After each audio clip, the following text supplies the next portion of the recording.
Hi everyone, welcome to the latest episode of Tapestry Pod. I'm one of your hosts, Tarun Sakrani. And I'm the other, Saz Agarwal.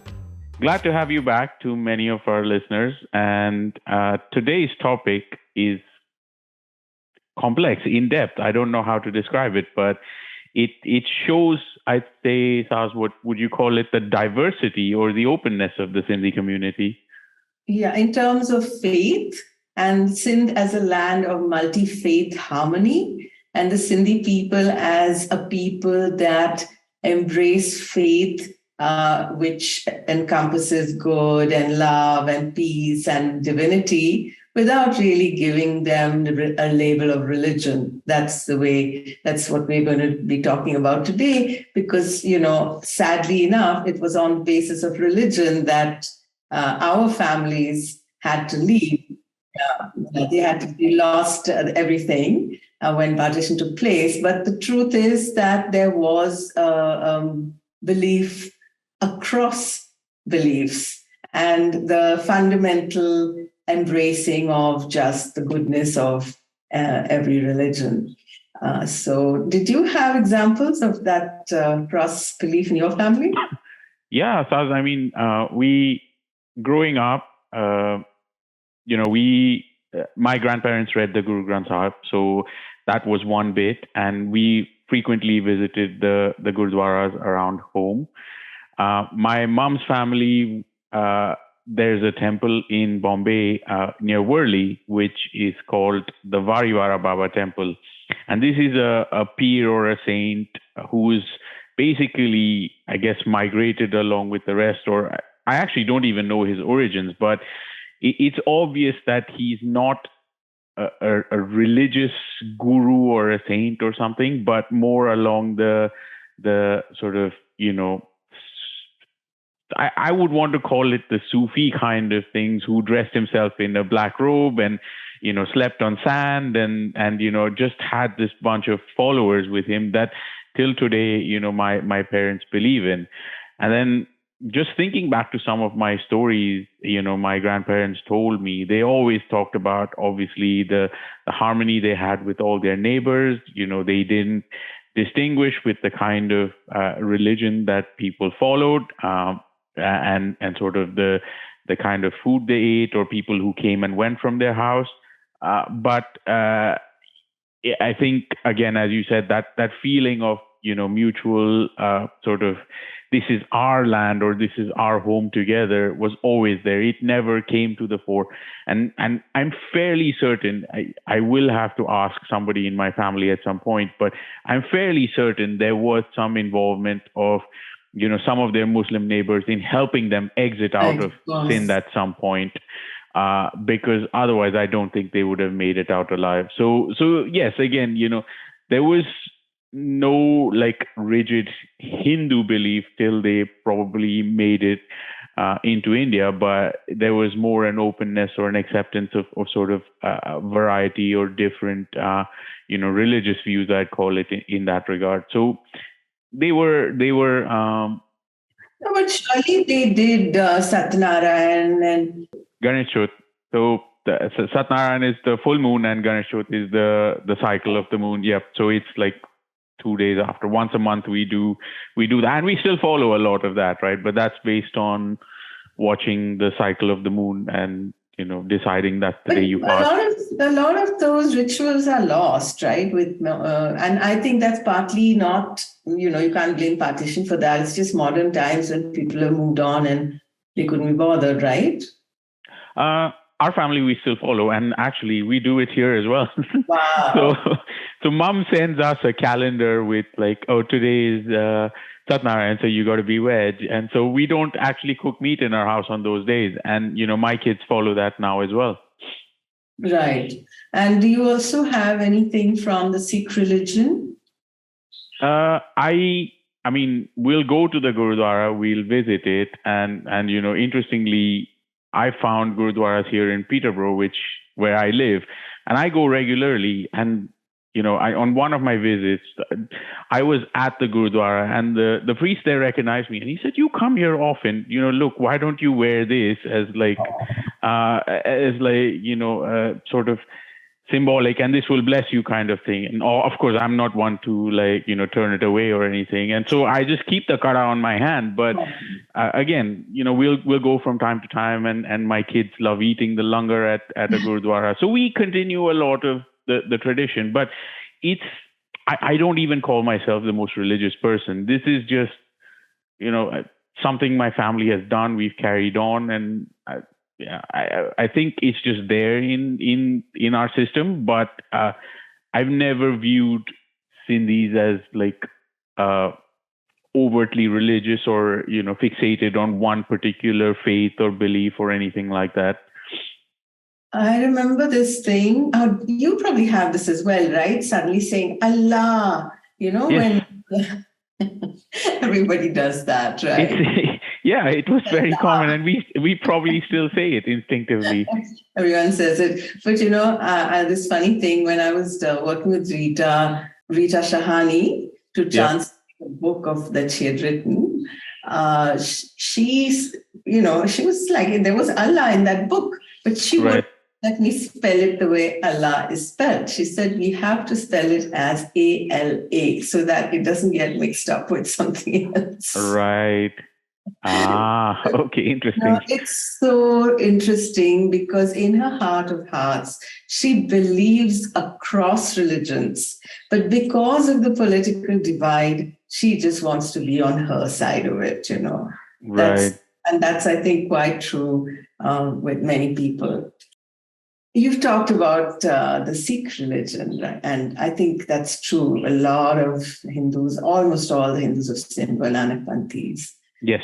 And the funny thing, like we were saying about this political divide, I've interviewed a lot of elderly people. And when they tell me, I ask them, like, what pictures of gods do you have in your home? And they will say Guru Nanak and the other gurus. Right. And I'll say, that means you're Sikh, right? No. We are not. I'm not a Sikh. I'm a Hindu. Yes. So what are the rituals you perform, when somebody dies? So we go to the Gurdwara, right? So that means you're a Sikh. No, I'm a Hindu. So again, this is very political. But even many Sindhis actually get married in Gurdwaras, right? It's Anand Karaj, yeah. Yes. And even keeping the Granth Sahib at home. I remember reading this, I remember hearing this story about Bakshu Singh Advani. He was a businessman who owned actually a wholesale wine shop and the Aldwyn Hotel in Hyderabad, Sindh. Okay. And he had properties around the Phileli. And he lived in a large home in the Chowri area of Hyderabad. Right. So when partition was approaching, and after partition, when the situation became grim and the non-Muslims were fleeing Hyderabad, many came for their final goodbye to the Gurdwara Akal Banga in Hyderabad. And then they took their precious copies of the Holy Granth to Bakshu Singh for safekeeping. Wow, okay. And Bakshu Singh guarded them with his life. And when he left, he couldn't stay any longer. He had 60 Guru Granth Sahibs with him, and he carried them all. He probably didn't carry anything else, but he carried them because they were so precious, just so that they would be protected from desecration. Wow. Yeah. That is some story. That is amazing. Yeah. So now, I've heard so many cases of Sikhs not liking the Hindus having the Gurdwara in their home, right? Yeah. In their temples. This is something that has become increasingly common. I heard about it a few years ago, but I think at some point we need to get Amardeep Singh to come on this podcast. He's a guy who's traveled all over very inaccessible parts of the subcontinent on the trail of Guru Nanak Sahib. Wow. That would be so interesting to hear. And he understands the Sikhism of the Hindus, which a lot of others don't. So I think we need to get him. Of course, for this show, I think we will stick with the guest who we do have, who's a really, really special person, and that's Zulfiqar Ali Kalhoro. For today, the Tapestry Podcast is delighted to welcome Dr. Zulfiqar Ali Kalhoro as a guest speaker. Dr. Kalhoro is an anthropologist, a teacher, and a prolific writer. His main area of interest is heritage, religion, and art, with a focus on the heritage, religion, and art of Sindh. He has also researched in the Punjab, Balochistan, and Gilgit-Baltistan on religion, heritage, Sufism, folk art, asceticism, and mysticism. And he teaches at the Pakistan Institute of Development Economics in Islamabad. I've been a fan of Dr. Kalhoro and his work ever since we met at a conference in Sindh in March 2014. His column in Friday Times carries an interesting piece linked to the heritage of Sindh every single week, accompanied by photographs he has taken himself. So when I was working on the book Sindhi Tapestry, an anthology of reflections on the Sindhi identity, it was naturally him I turned to provide us with a tour into the interiors of the lost homeland. In fact, his contribution to that book is longer than any of the others, and it also has many photographs, all of which were taken by him. Dr. Kalhoro has trekked through the challenging terrain of the Kirtar, Bado, and Lakhi mountain ranges to document the rock art of Sindh. He's also traveled extensively through every nook and corner of the Thar Desert to record the vanishing visual heritage of the region, its Sati stones, its hero stones, its Jain and Hindu temples, as well as the folk deities of the desert. His book on this subject will be released in 2023. Dr. Kalhoro has written 12 other books on various aspects of his extensive findings and is currently working on 5 more, and these cover many aspects of Sindhi heritage. We're going to link the list of his books in our show notes. Welcome, Zulfiqar, to the Tapestry Podcast. We invited you to talk to us about some of the multi-faith shrines of Sindh. But before you start doing that, will you please share with our listeners something about yourself and how you became so passionately interested in your subject? Thank you very much, Saz, for inviting me to this wonderful, I think, series that you have started. Thank you very much, Karun, for this wonderful show. As far as my actually interest, how I developed my interest in this subject was actually in 1998 when I was a student of anthropology. Department of Anthropology in Qalandar University. So during the semester break, I went to Tharparkar, and it was in 1998 that I was so fascinated by culture of Tharparkar that, my subsequent years were spent in exploring the rich cultural traditions or rich religious diversity that we have in Tharparkar. So while reading about rich Tharparkar's culture, particularly on the memorial stone, so whether they are Sati or hero stones, I first read article by Romela Thapar.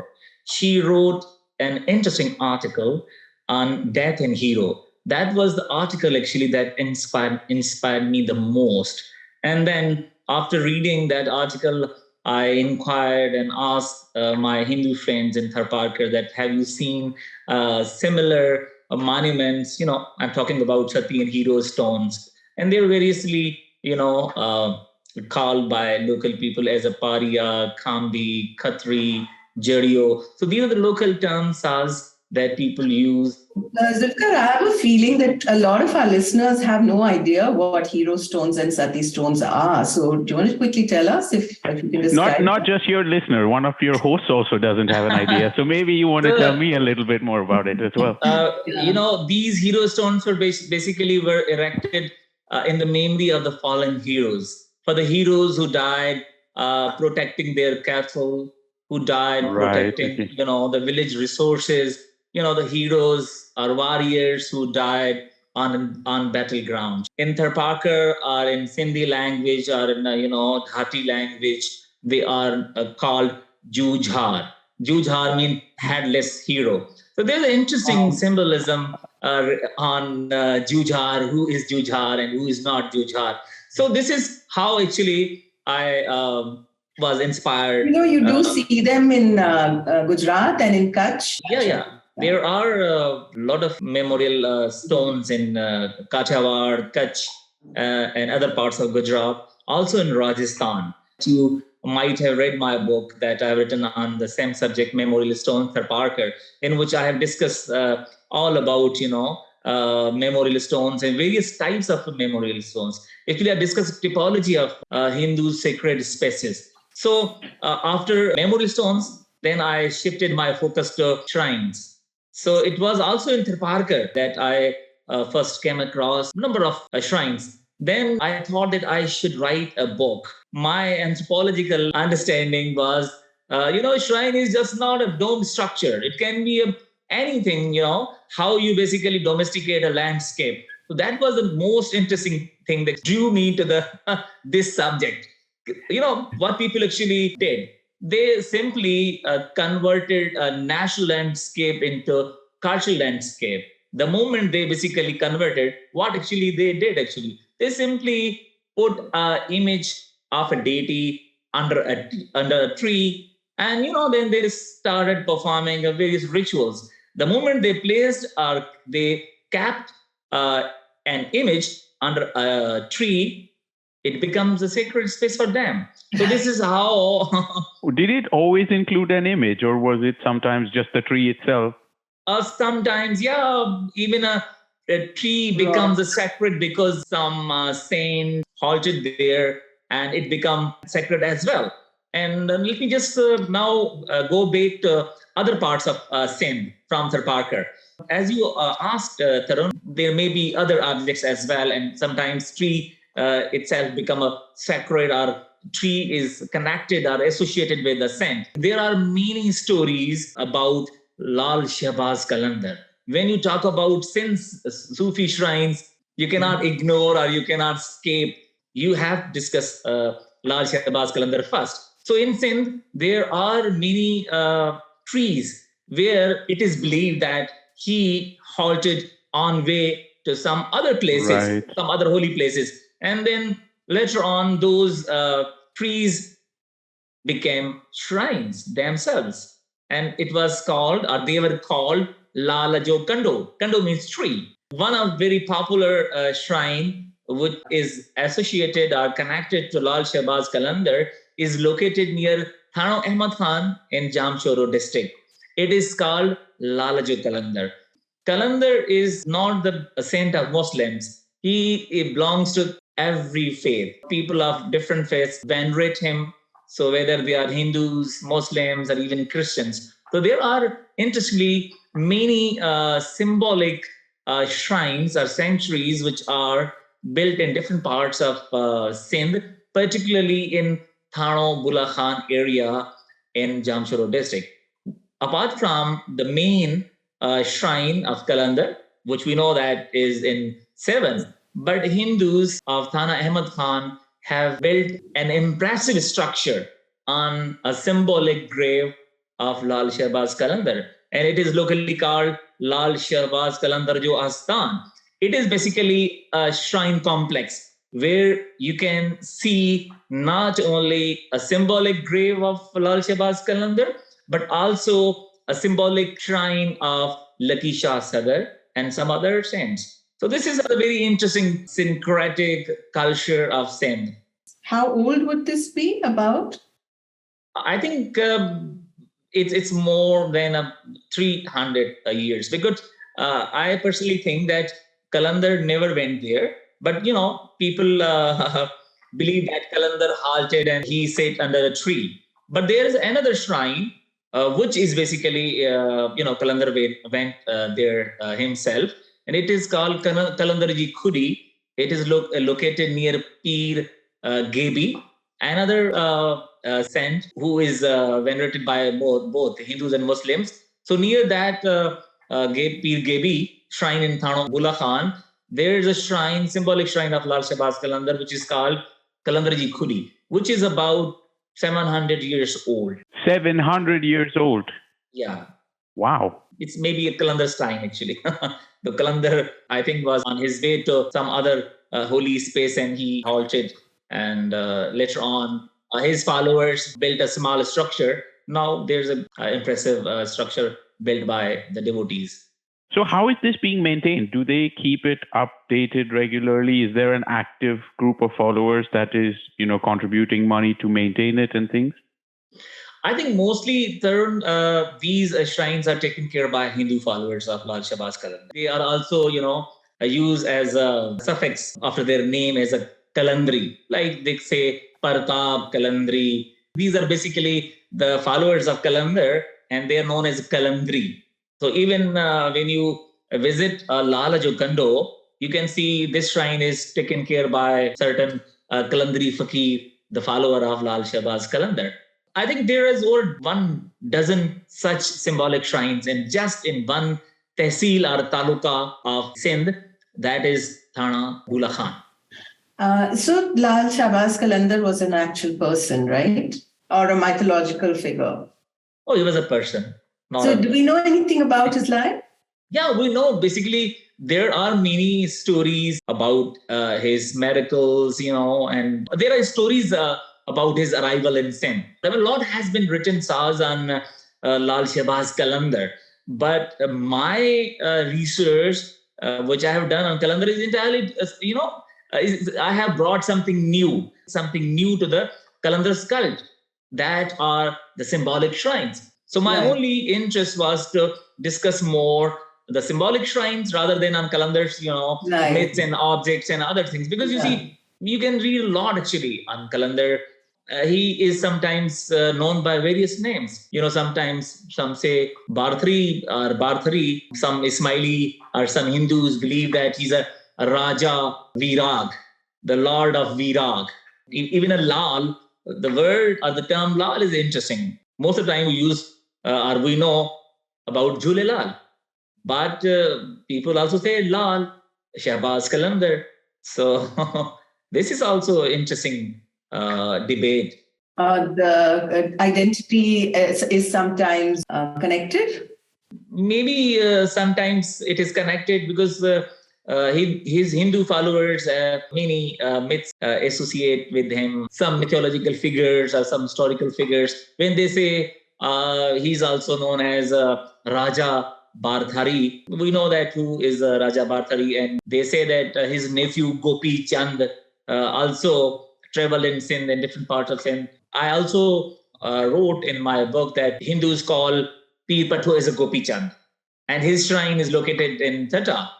But Muslims say he was a Sohrwardi saint.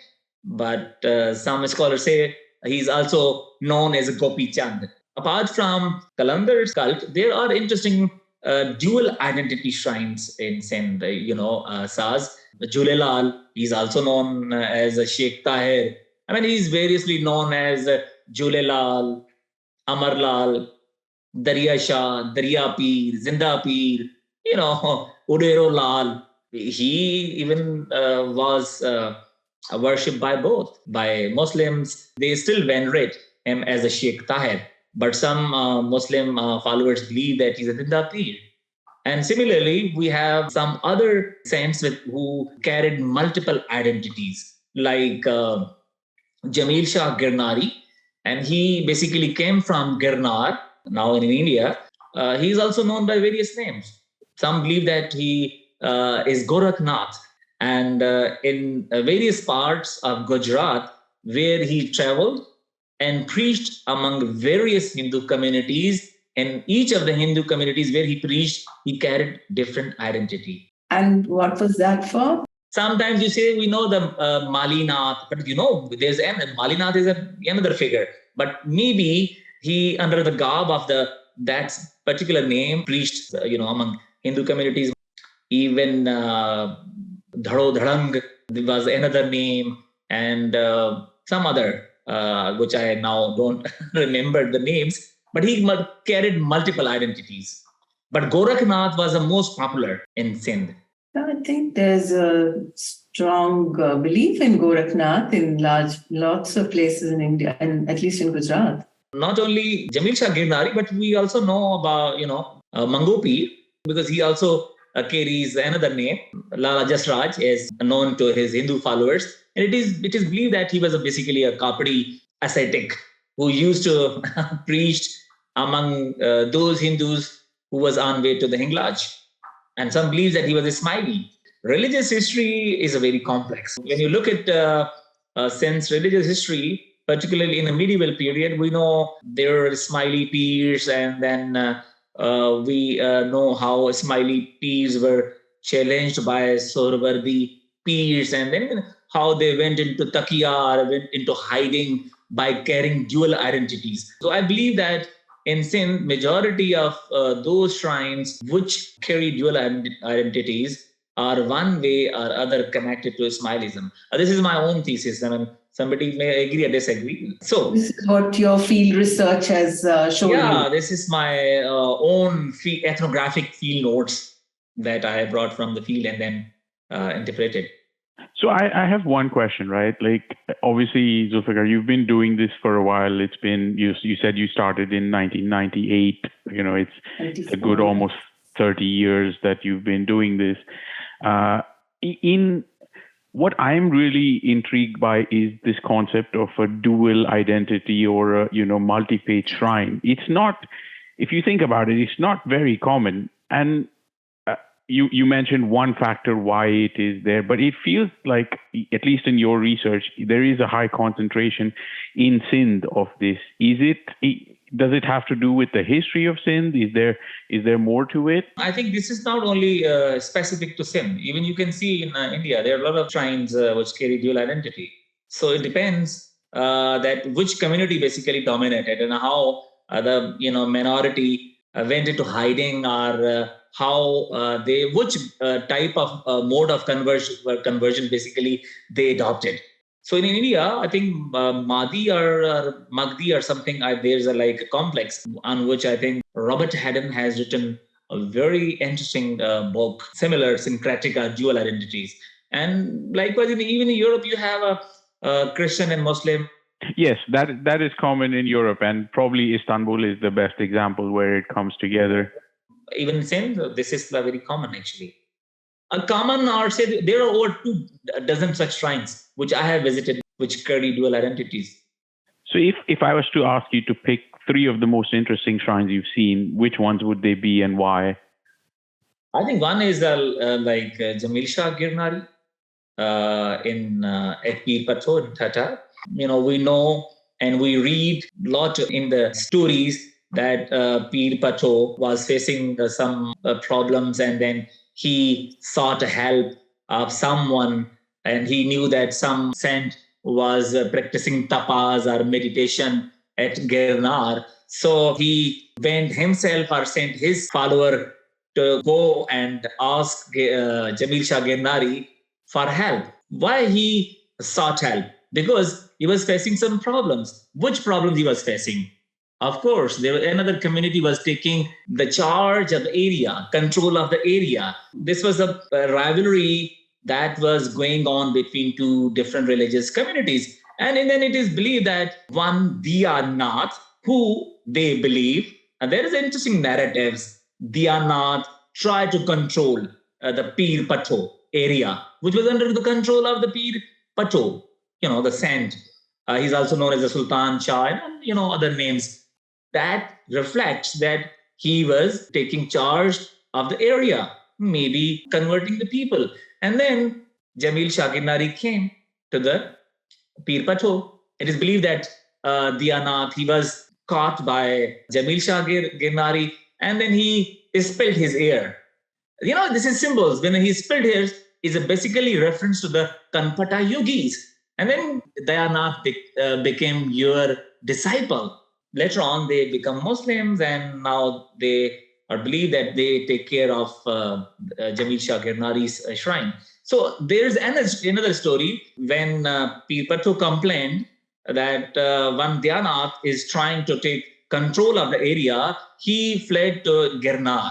And it is believed that with the supernatural power, he caught Diyanath with his ear and brought him back to the hill of Ar. Hill is called Pir Patho. So these are very interesting stories, which I have discussed actually in my recently published book, Saint Sufism shrine, the mystical lands of Sindh. I have discussed about these interesting narratives, stories, and when even the Dhyanath went into hiding into a cave, and when you go there, you can see the cave. There is symbolism in anthropology about the cave. You can enter, but there is no other way to go out. Once you came, and then you cannot go You were stuck. other place. And whether forcefully or you're converted or you become a part of the community. Personally, I believe, Tarun, it's not possible to discuss all the myths and stories and narratives about each of the saints in just 20 minutes. No, but you definitely have given us such a very interesting look. I just wanted to introduce to the audience about rich religious traditions that we have in Sindh. But apart from this rivalry, we never ever read or saw any untoward incident in the history. We never read that some people were killed or persecuted. But this was of course result of persecution, that some community went into hiding and practiced taqiyya, adopted a different mode of conversion to continue their preaching. So there are other dual identity shrines as well. Let me tell you another very interesting dimension of inclusiveness as far as Sufi shrines is concerned. Mm-hmm. So as you know, there are many shrines, and I also wrote one of the articles that you published in your book, Sindhi Tapestry, in which I discuss about Mullah Hassan. The Mullah Hassan shrine that is located in Badi, very near to Khodwa. Khodwa is basically area. So he was basically a Sorvardiya saint. There was also a Hindu community living nearby. One of the person from Hindu community who belonged to Hindu lower community and was known as a Gurgala Fakir. Gurgala is a community who used to sell terracotta twice. He was rejected by his own community, but he found a space and place at the Khanka, or the shrine complex of Mullah Hassan. I mean, he became a disciple of Mullah Hassan, a Sorvardiya saint. Right. Okay. So when he died, the saint asked his followers to bury him near his Khanka. Can you believe that a Muslim saint asked his followers to bury non-Muslim?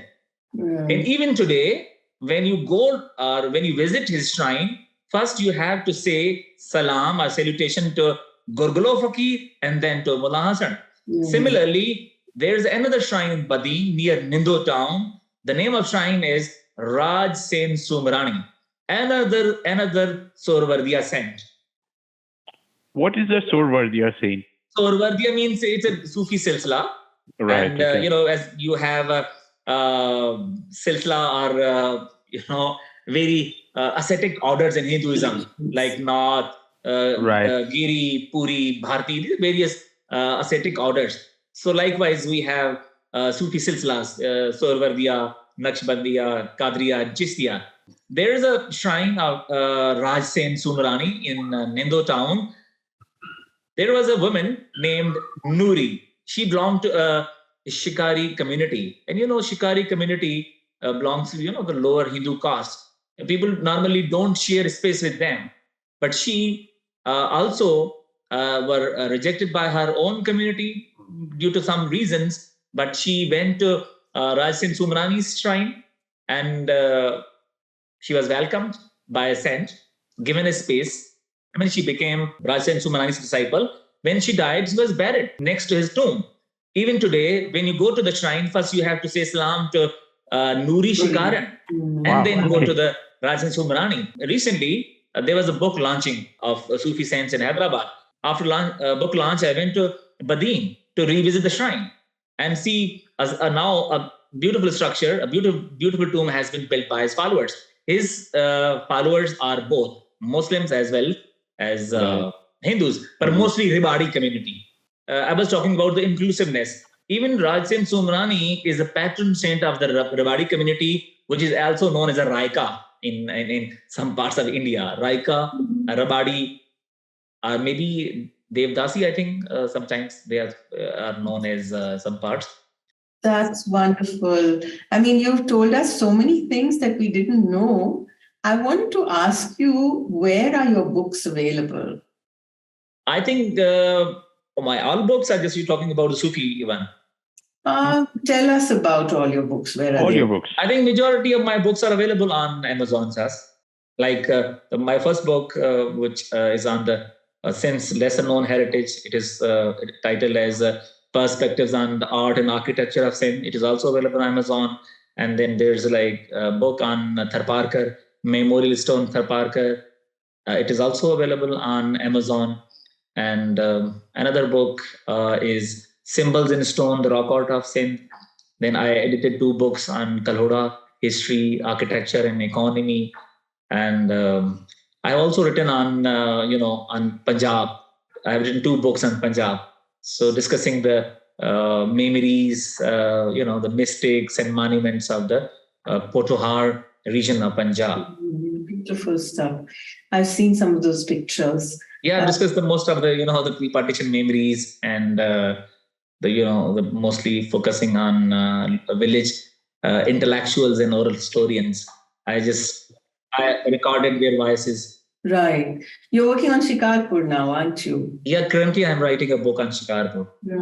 Shikarpur, Perspectives on Heritage, Religion and Economy. Do you have any of your, apart from the Friday Times articles, do you have any of your books on PDF online on any portal or site?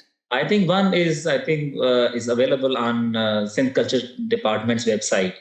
The title of book is Religion, Art and Religion in Sindh. Right. So we will look for that and link it to the show. Yeah, PDF. Yes, PDF of that book is available on Sindh Culture Department's website. That's great. Thank you so much. Thank you, Zulfiqar. I know it wasn't enough time, but you've given us the whirlwind tour. Yeah, I think, yes, Tarun and Saz, it's very difficult to cover all the perspectives when you talk about Sufism. I think it's a very broad subject, and even it is very broad and complex at the same time to discuss every, perspective about Sindhi shrines. Sindhi shrines means you're talking about not only Muslim shrines, but also Hindu and Sikh shrines, which we call as darbar. So hopefully next time we will have one discussion on, darbar culture in Sindh. I was going to say, because this topic is not much known at all, we could not do a longer stretch. It had to be short and concise as an introduction. We'll carry on with this another time. Sure. Maybe Thank you. Next time we can discuss more. Thank you, Zulfiqar. Thank you very much. Thank you. We appreciate your time. Gave us more time than we asked for, and we really, really appreciate that. Thank you very much. Thank you. Glad to have you on the show, and we'll see you again soon. Same here. Thank you. Bye. Thank you, Saz. Take care. Bye. Take care. Bye. So that was Zulfiqar Ali Kalhoro, Sindhi anthropologist, and I feel so very privileged to know him. Getting back to our conversation, Tarun, we spoke about Saad Belo, right? Yes, we did. We talked about this as well. Belo, and also about Zulfiqar Ali Bhutto in Saad Belo. But you mentioned that there is a Saad Belo in Bombay. Correct. There is. And again, one of those things we did as kids and visited regularly, but without any context or background. So we've done everything my grandparents would have done in their hometowns, where they probably visited the Gurdwara, they went to Saad Belo, they went to a temple, they pretty much did it all, and we just followed along everything they did. I had another interesting experience in actually just an ordinary apartment in Colaba, where the keeper of the Gaddi of Dalpat Sufi lives. And I went there with Michel Beaumont, who is a French researcher, and he's very well known actually for the work he's done documenting the Sufi practices in the subcontinent. Right. So we went to meet these people, which is Duru and his sister Veena Sipahi Malani. And they are descendants of Dalpat Sufi, who is also called Sai Dalpat Ram. And Sai Dalpat Ram was from a Hindu family of 7. And his devotees were both Hindu and Muslim.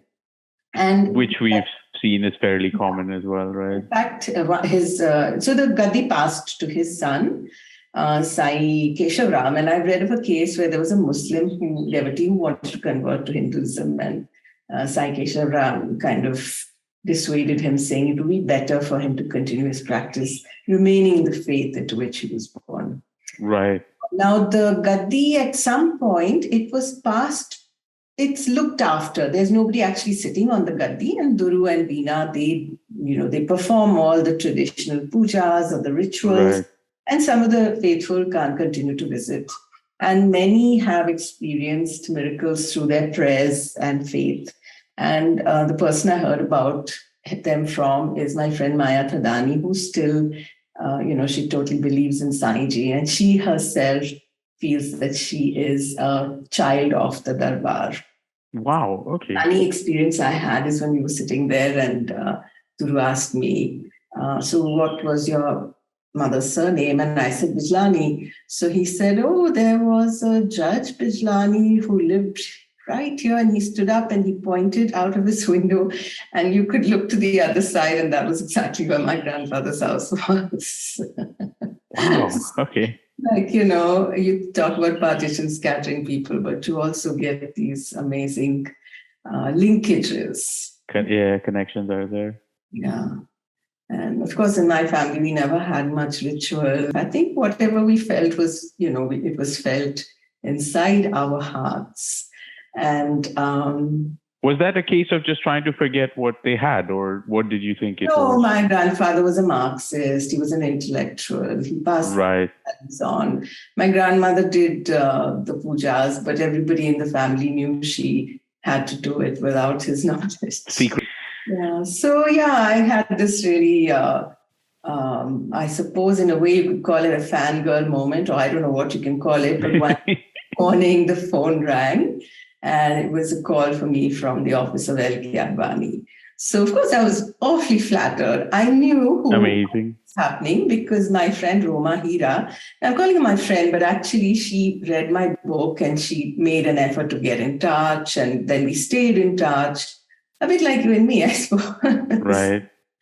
But Roma passed away 2 years ago, sadly. But she sent a copy of the book, Sindh Stories from a Vanished Homeland, to her mama, who happened to be L.K. Advani. And he read the book and he liked it and he called me. So when brilliant. He started speaking to me in Sindhi. And he said in Sindhi, what a wonderful job you've done. Thank you so much. And I obviously replied to him in English. I said, thank you, sir. Thank you very much. And he immediately realized he's talking to a mudblood who... So he quickly switched to upper class South Bombay English. And I was, of course, flattered, but I was also, I feel very betrayed by L.K. Advani because he was such a good guy. He was such an amazingly strong and honest and sincere person. Right. Guy who did the Rath Yatra, which I know, this thing about let's break down the masjid and let's build the mandir. And I might say that I'm from a family that wasn't very religious, but I know for sure that what we were taught is that if you're looking for a Ram mandir, you close your eyes and you'll find that Ram mandir in your heart. Anywhere, exactly. Yeah. So what I want to do to close this episode is read out a passage from the memoirs of Mr. L.K. Advani. The Sufi tradition is ingrained even today in my wife Kamla's family. Her mother, Ganga Devi Jagtiani, was a devoted follower of the famous Sufi saint Sai Qutub Shah, whose dargah in Hyderabad she regularly visited. She used to sing Sufi kalams, Gurbani, and songs about Ram and Krishna with equal piety and also teach youngsters. Kamla and her elder sister Sarla recently published a collection of their mother's compositions of Sufi songs in simple Sindhi in a book titled Garibiya, Mystical Voice. Sarla and her husband Hiru Advani, who became a successful businessman in Bombay, visit Pakistan almost every year to pay obeisance at the Dargah of Sai Nasir Fakir, another widely reputed saint near Khairpur. Sai Qutub Shah's disciple, Dr. Rochal Das Mancharamani, was a highly revered saint himself. After partition, he settled in Kalyan near Bombay, where he became a source of solace for tens of thousands of Sindhi refugees. Kamla's mother used to take her children to him frequently, seeing in him the continuation of the Guru tradition of Sufism in Sindh. Kamla would never miss having darshan of Sai Nur Hussain Shah, the post-partition custodian of Sai Qutub Shah's Dargah, whenever he visited India. Indeed, when I went to Pakistan in 2005, along with Kamla, our son Jayant, daughter Pratibha, and daughter-in-law Geetika, Sai Nur Hussain Shah, who was in Dubai at the time, especially flew down to Karachi to bless my family. So this was excerpted from My Country, My Life by L.K. Advani, his memoirs, which was published in 2008. Interesting. Says a lot about the man's actual beliefs, probably. Yes, that's an interesting way to end. And thank you for joining us on Tapestry Pod. We'll see you next time. But don't forget to follow us on Twitter, on our YouTube channel, and we'll have great pictures and other stuff from Zulfiqar's books in this episode. So thank you again, and see you next time. See you next week. Bye. Yeah, bye.